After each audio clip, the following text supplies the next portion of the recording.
আপোনালোক সকলোকে স্বাগতম জনাই পুনৰবাৰ আহিলোঁ আপোনালোকৰ মাজলৈ নিৰ্দিষ্ট এটা কথা ক'বৰ বাবে।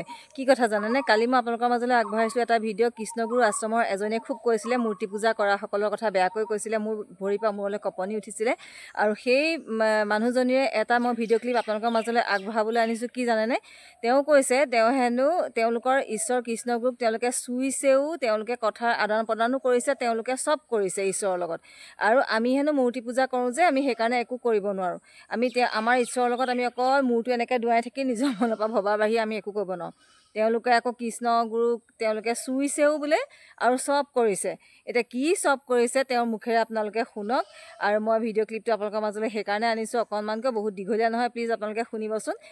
মূৰ্তি পূজা কৰাসকলৰ বিষয়ে তেওঁ কি কৈছে আৰু তেওঁ কৃষ্ণগুৰু আশ্ৰমত তেওঁলোকে কিদৰে তেওঁলোকে ঈশ্বৰক ভাবে, সেই ঈশ্বৰক তেওঁলোকে চুইছেও আৰু তেওঁ চব কৰিছে ঈশ্বৰৰ লগত। কি চব কৰিছে আপোনালোকে নিশ্চয়কৈ শুনিব। মই ভিডিঅ' ক্লিপটো লগাই দিছোঁ আৰু প্লিজ কেনেকুৱা লাগে কমেণ্ট বক্সত জনাবলৈ কিন্তু নাপাহৰিব। কৃষ্ণগুৰু জয় জয়তে পৰম কৃপালু শ্ৰী শ্ৰী কৃষ্ণগুৰু গুৰু কৃষ্ণ প্ৰভুৰ শ্ৰী চৰণত শতকোটি প্ৰণিপাত জনাইছোঁ। তেৰাই যেন হৃদস্থিত হৈ কৃপা কৰে আৰু ধুনীয়াকৈ কথাখিনি সকলোৱে বুজি পোৱাকৈ আহে, তাৰ কাৰণে যেন প্ৰভু ঈশ্বৰে আমাক কৃপা কৰে। সেয়ে প্ৰভু ঈশ্বৰৰ চৰণত শতকোটি প্ৰণিপাত জনাইছোঁ। এতিয়া কথা হ'ল কি, আপোনালোকৰ কেইজনমানে এতিয়া ভাবিছে যে বা সুধিব মোক যে গুৰু আপুনি কোনজনৰ কথা কৈছে, আগৰজন নে এতিয়াৰ জন? বহুত বেয়া বেয়া ভাষাৰে কয়। তেওঁলোকক কৈছোঁ মই এতিয়াৰ জনকে কৃষ্ণগুৰু মানো, কাৰণ আমি একেশ্বৰবাদী শুদ্ধ সনাতন ধৰ্মৰ আমি দীক্ষিত। আমি যি পাইছোঁ সেয়া হৈছে ঈশ্বৰ এজন।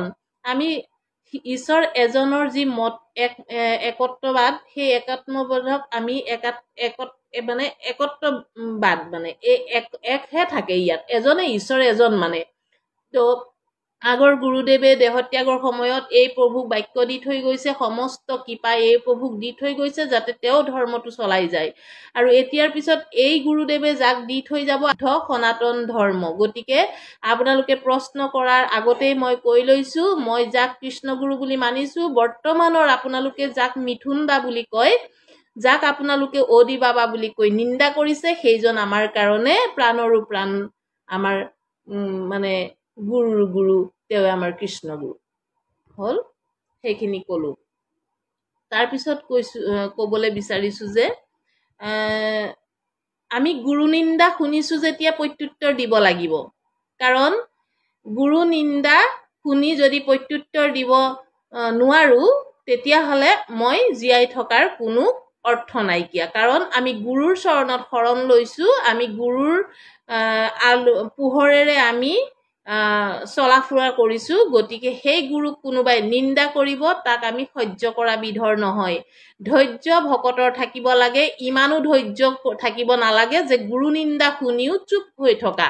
তেওঁৰ নিচিনা পাপিষ্ঠ নাই বুলি ভাবোঁ। গতিকে নিজক পাপিষ্ঠ নবনোৱাৰ আশাৰে আপোনালোকৰ মাজত মই এই ভিডিঅ'টি লৈ আহিছোঁ।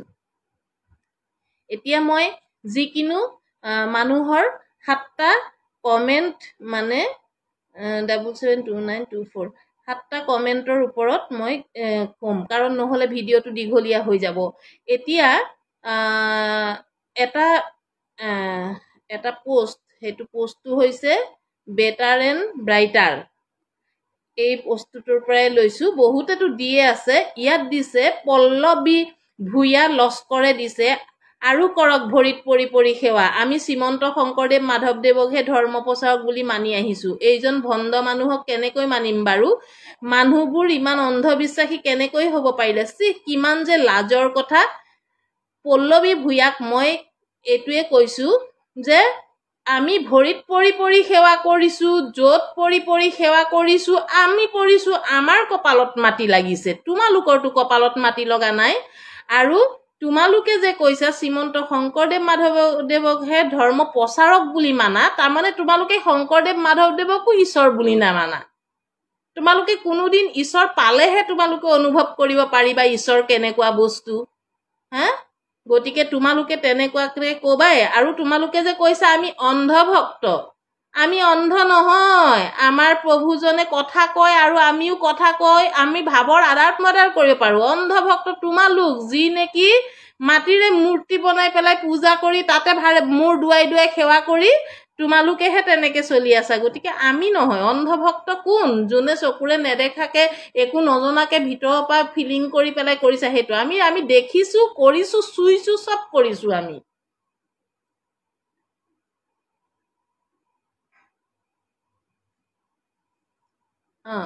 তাৰপিছত এজনে দিছে